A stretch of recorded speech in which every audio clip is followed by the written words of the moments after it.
Hello, everybody, and welcome to the Great America Show. It's great to have you with us on this beautiful Monday in America. Thank you so much for joining us. As always, we appreciate you joining us here on the Great America Show any day of the week. So I hope you all had a great weekend. So President Trump, is he running for a third term? Well, he's not exactly not running for a third term. So whatever that means, it seems President Trump is leaving the door open for just about anything that can possibly happen. Now, the only thing he is ruling out is a possible run as vice president of the United States. Take a listen. One theory on how you might try to serve a third term is that you could run as the vice president. Yeah, I'd be allowed to do that. Is it the White House or the White House counsel to your legal position? No, you'd be allowed to do that, but I wouldn't. I wouldn't do that. I think it's too cute. Yeah, I would rule that out because it's too cute. I think the people wouldn't like that. It's too cute. It's not.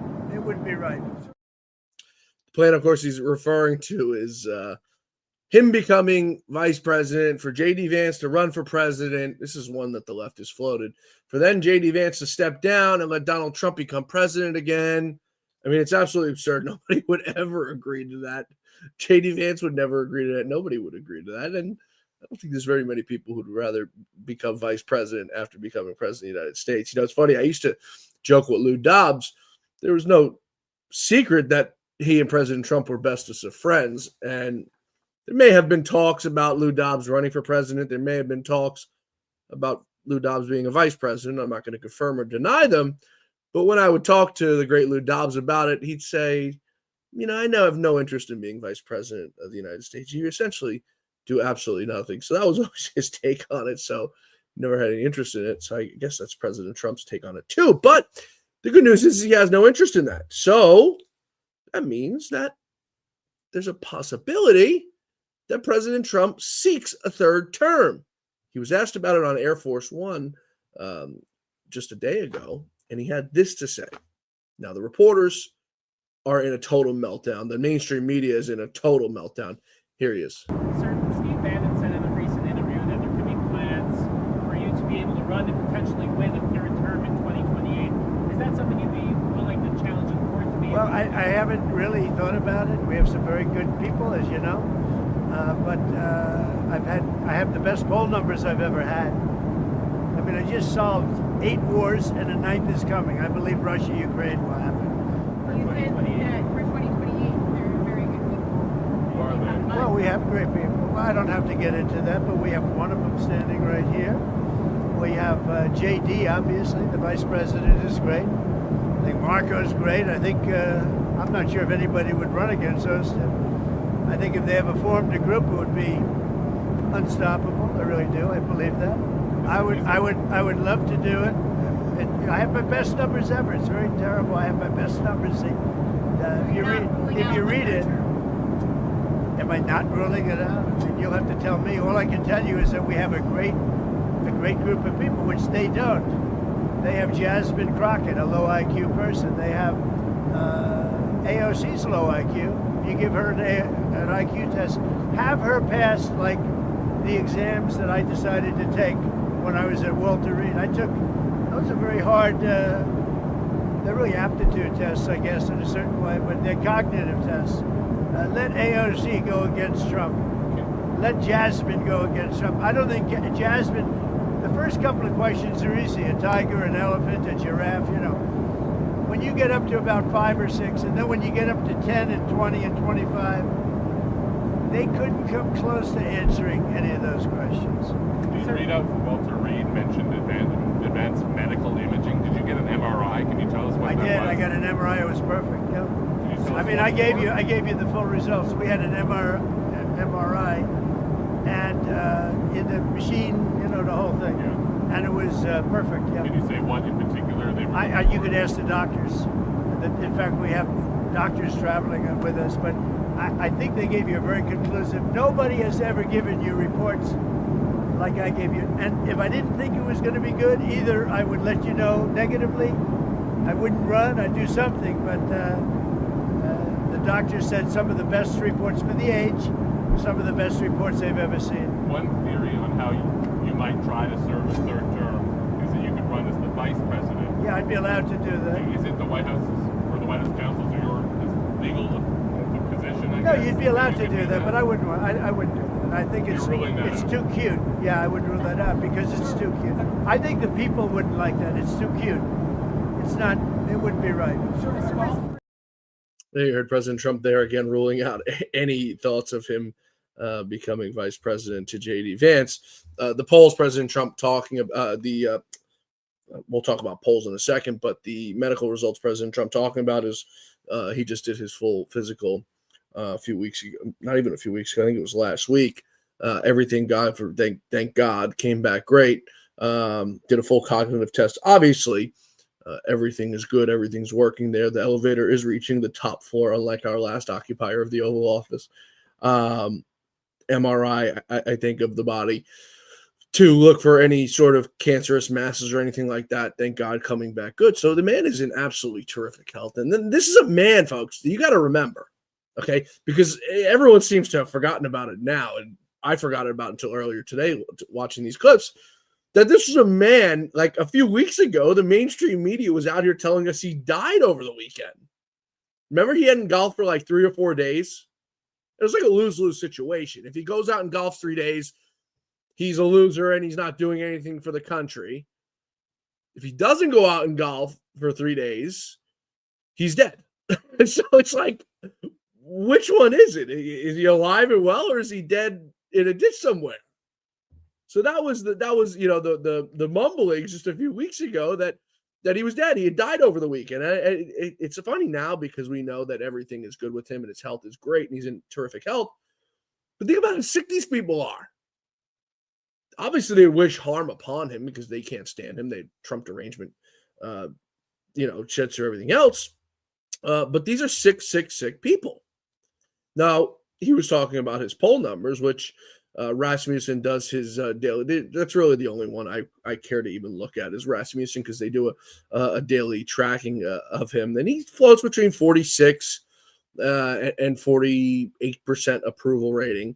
I think RMG Research had him at 51% last week. So he floats around that point, which is very, very high. I think he's only hit over 50 one time, and I think he hit 52, the only president to do so. So his poll numbers are through the roof right now. The American people love him. The American people overwhelmingly approve of the work that he's doing right now. You look at it every facet, the border, the economy, everything is going well with the exception of what the Democrats have us in. And they have us obviously in this government shutdown. We're going to talk about that and the issues now that they've gotten themselves into. But literally everything the Democrats are doing right now is making a case in point for President Trump. Now, I don't know if he runs again. I think this is probably part of his trolling mechanism where he likes to upset the left mainstream media, send newsrooms into tailspins. For any of you guys who've never worked in a newsroom, when you have a president come out and say something that, whatever it may be, something that makes news, whatever show you're working on, I've done this. I've sat in control rooms and done this. Whatever show you're working on, it turns your show absolutely upside down. I'll never forget, I was working for Lou Dobbs when the Mueller report came out. We'd written this whole show. We put this whole show together, and then 3 minutes before the show starts, the whole show is turned upside down because the Mueller report just came out. So when President Trump says things like this and they get out to the mainstream media, it absolutely turns newsroom upside down. So I think it's hysterical because I don't know if he's going to do it. I wouldn't mind if he did. I think he'd win again, another term. I mean, he got cheated out of one already, so it would be sort of fun for him. But I think it's partially to troll the mainstream media and to troll these folks because they're absolutely so Trump deranged that they can't help themselves. I mean, I think that Donald Trump keeps them up at night. Now, I can't think, and I want you guys to think about it. When have you ever been so upset by somebody, so perturbed by somebody, so triggered by somebody that you've let it get your mental health? I can't think of a single time in my life that I've ever let somebody affect. Now, there's people I have disliked. There's people that I've fought, both physically and emotionally and whatever, verbally. But there's never been a time throughout my life that someone who really hasn't even done anything wrong, but just their presence has annoyed me so much that I lose sleep over it. But folks, this is the Marxist Dems. This is the new party of the Democrats, the Zohan Mamdanis. We got a good story for you on Zohan coming up tonight. Just another Democrat got caught lying. That's the Zohan. We've got that coming up. We've got the Charlie Kirk assassin first day in court. Judge already giving him a win. Absolutely ridiculous. The Trump ballroom meltdown is still continuing. The Democrats are losing their mind over that.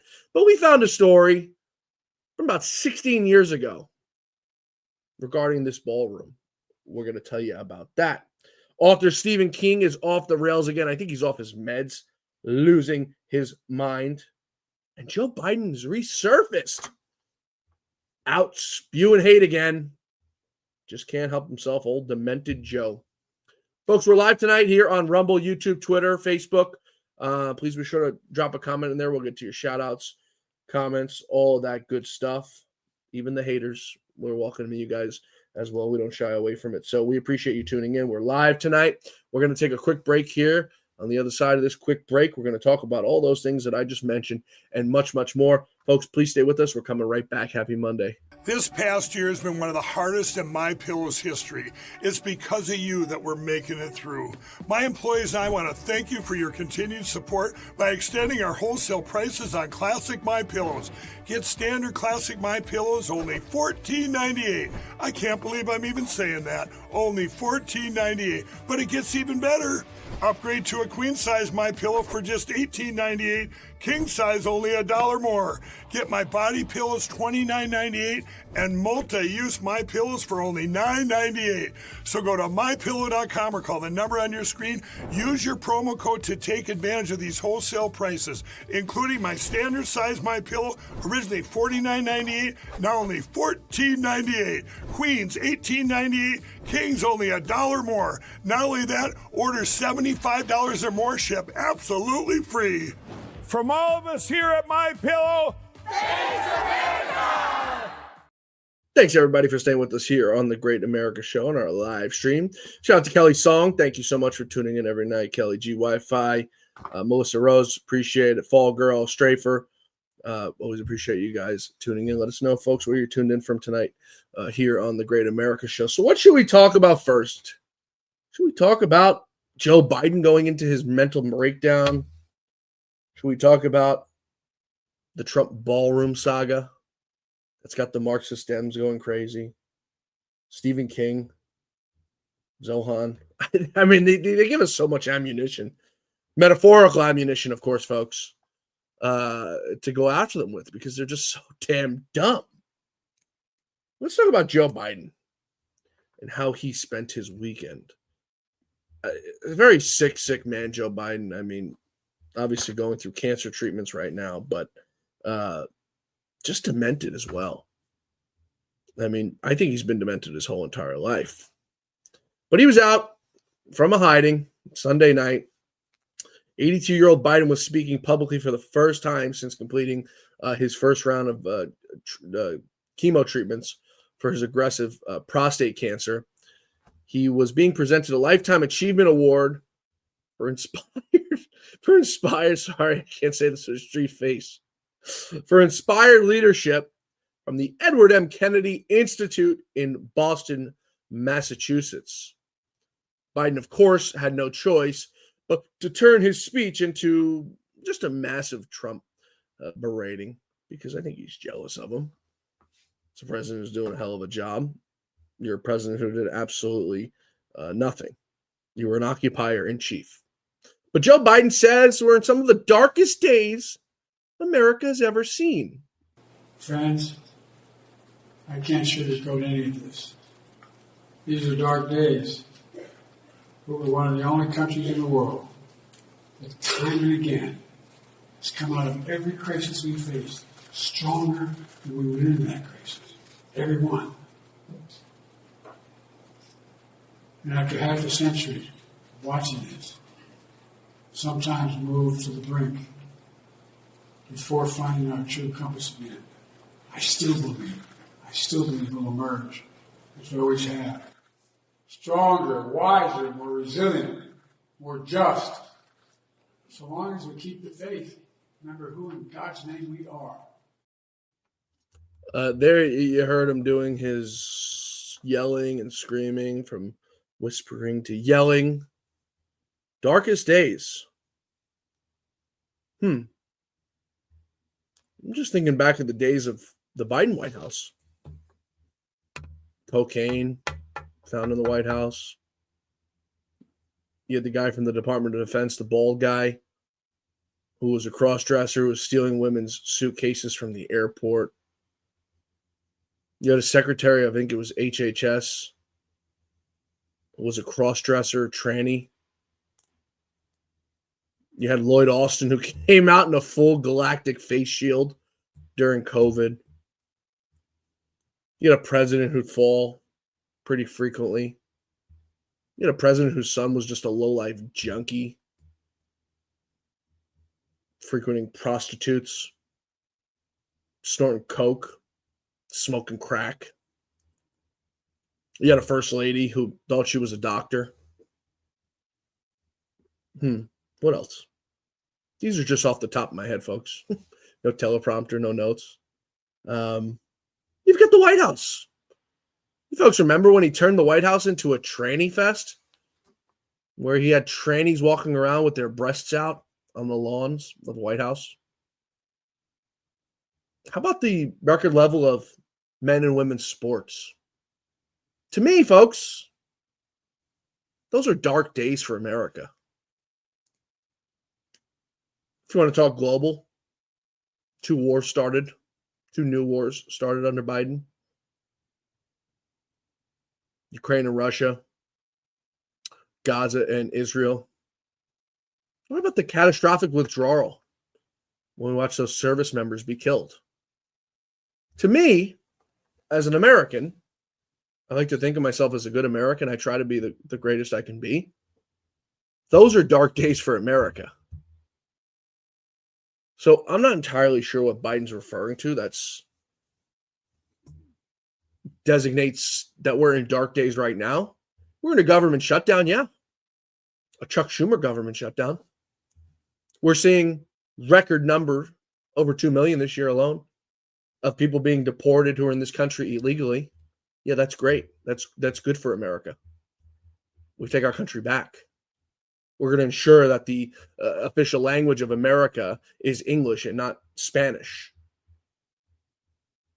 Yes, people are being deported. Yes, illegals are being taken out of our schooling system, where we send our kids to school, to public schooling that we pay for in our taxes. And we know that our kids are being taught and not slowed down because there's kids in the class who don't speak English because they're not supposed to be here. Those are bad days for America, folks, in my opinion. That's what I look at as bad days for America. Or record numbers of drugs pouring across our border. Fentanyl killing hundreds of thousands of people a year. Those are bad days for America. Now, you want to see some good days? As I said, over 2 million this year being deported. Drug boats being blown to smithereens out of the water with drug kingpins on them. And enough drugs on those vessels to kill hundreds of thousands of Americans. China being held accountable. Inflation down low. Those are days of America that are part of the golden era. But Joe Biden, in his hateful rhetoric, still, there's no toning down the rhetoric. Charlie Kirk shot in the neck. President Trump almost assassinated twice. God only knows how many other death threats we don't know about, hear about every day. But the rhetoric is still on for Joe Biden, who says we must fight like hell against Donald Trump. In my over 50 years in elected public life, this is the worst I've seen it. It's time to get re-engaged. It's time to act, to fight like hell. This is no time to give up. It's time to get up. Get up now. Get up.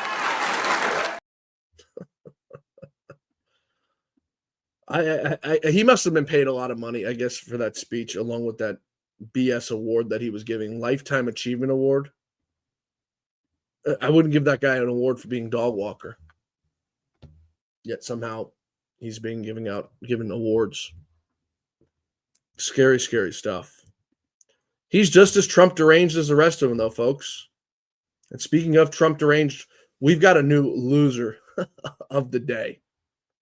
Author Stephen King responded on Twitter to this post. Now I'm going to read this post out to you, and we're going to tell you what Stephen King had to say about it. This is allegedly, I say allegedly, so I'm going to tell you the full story, from Donald Trump's Truth Social. Quote, no matter who wins, I will refuse to invite either baseball team to my ballroom as they are both run by highly inept officials from California and Ontario, Canada. I don't host losers. We are actively investigating the MLB. This World Series is rigged, probably by the Dems and the mafia. So that was allegedly tweeted out by President Trump. Now, there's some people who do their diligence, and then there's people who run their stupid mouths, who pretend to be smart, that aren't exactly smart, and they get bit in the rear end. Stephen King, brilliant author, at least claims to be a brilliant author, one of them. He reposted this alleged Truth Social post. By the way, that was flagged by Community Notes on Twitter.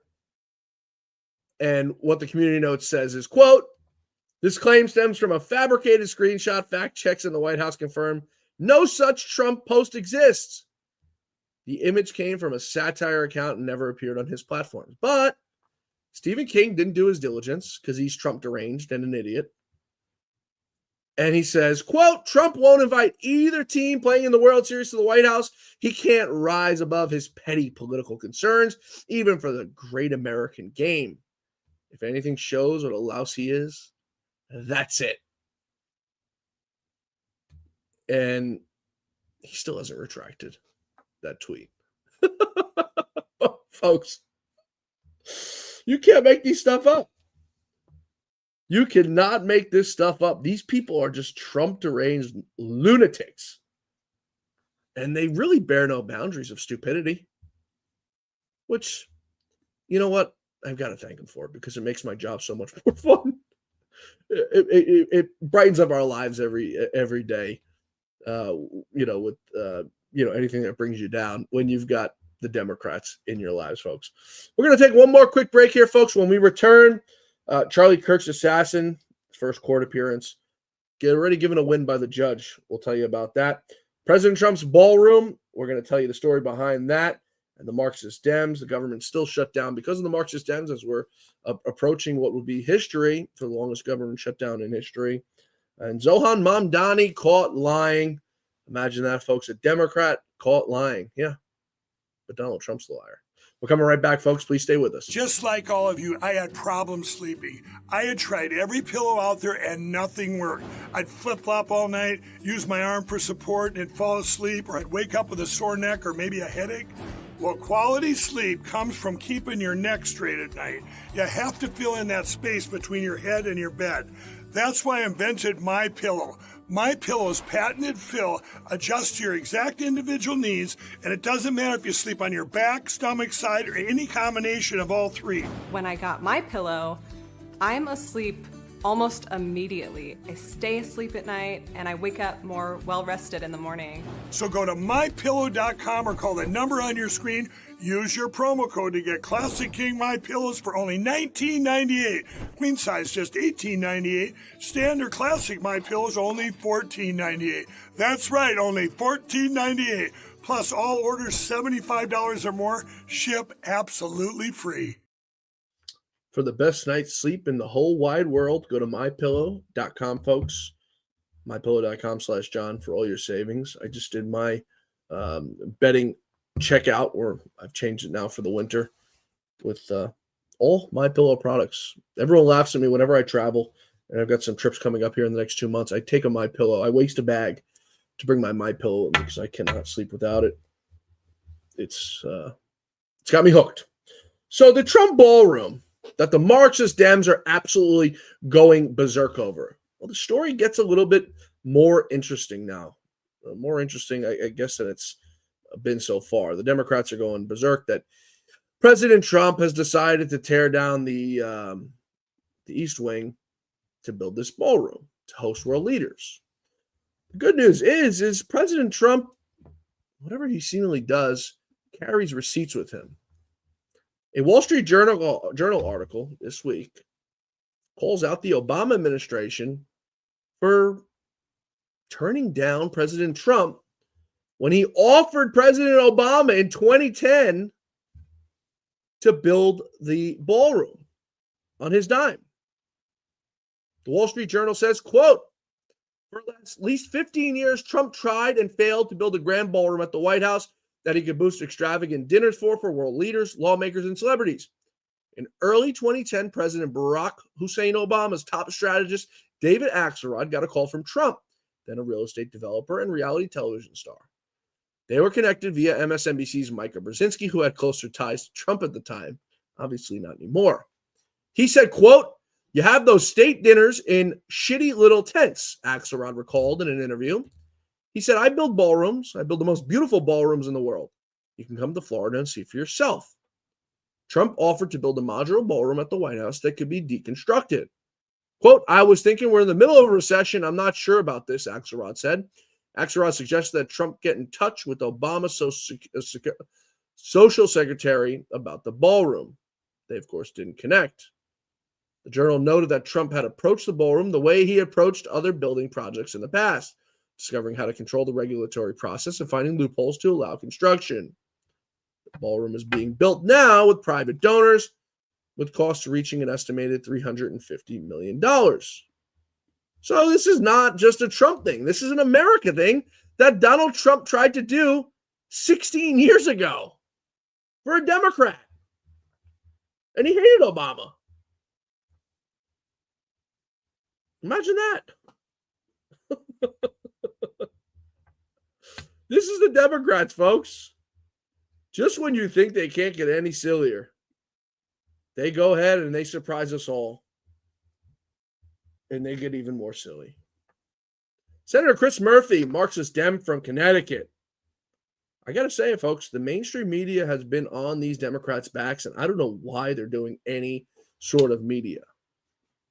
Murphy was on CNN and was pressed over Americans going hungry because the Schumer shutdown has no end in sight. Let's turn to the government shutdown. Funding for food stamps is expected to run out at the end of this week. This is happening because Democrats have not agreed to vote to fund the government without the Republicans making concessions to seriously change health care policy. So is this a trade-off you're willing to make and continue to make, letting some Americans go hungry until these Obamacare subsidies get extended? Well, let's be clear. We're shut down right now because Republicans are refusing to even talk to Democrats about a bipartisan budget bill. As you know, the reason that we didn't shut down for 4 years when Joe Biden was president was because Democrats negotiated with Republicans, and every single one of those short-term or long-term funding bills included both Democratic and Republican priorities. So the government is shut down because Republicans have done something unprecedented. They have refused to talk to Democrats about a bipartisan budget. Yes, we have priorities, just like they do. One of our priorities is pretty simple, making sure that premiums don't go up by 75% on 22 million families this fall. Now, the reality is if they sat down to try to negotiate, we could probably come up with something pretty quickly. The president just announced $20 billion going to bail out the Argentinian economy. For $20 billion, we could open the government back up. That's enough money to relieve a lot of pressure of these premium increases. So we could get this deal done in a day. If the president was in D.C. rather than being overseas, we could open up the government on Tuesday or Wednesday, and there wouldn't be any crisis in the food stamp program. Dude, are you kidding me? Are you serious? I mean, you can't make this stuff up. They think that Donald Trump is going to sit there and negotiate with them when all they do is negotiate in bad faith. Think about it. When was the last time the Democrats really negotiated in good faith? I can't think of a time in my lifetime. Schumer and Jeffries want to go to the White House, do a little stage photo op, and do their same nonsense they do every single time. These people are just professional liars. Speaking of professional liars, Zohan Mamdani, who's set to be the next mayor of New York City. Right. As New Yorkers, we got something to look forward to. In a press conference with Muslim leaders in New York, told about a time where his Muslim aunt was persecuted against in New York. Let's take a listen to this tragedy. I want to use this moment to speak to the Muslims of New York City.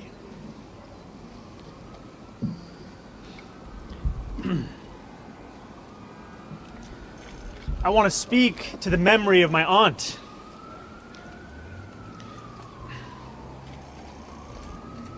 Who stopped taking the subway after September 11th because she did not feel safe in her hijab.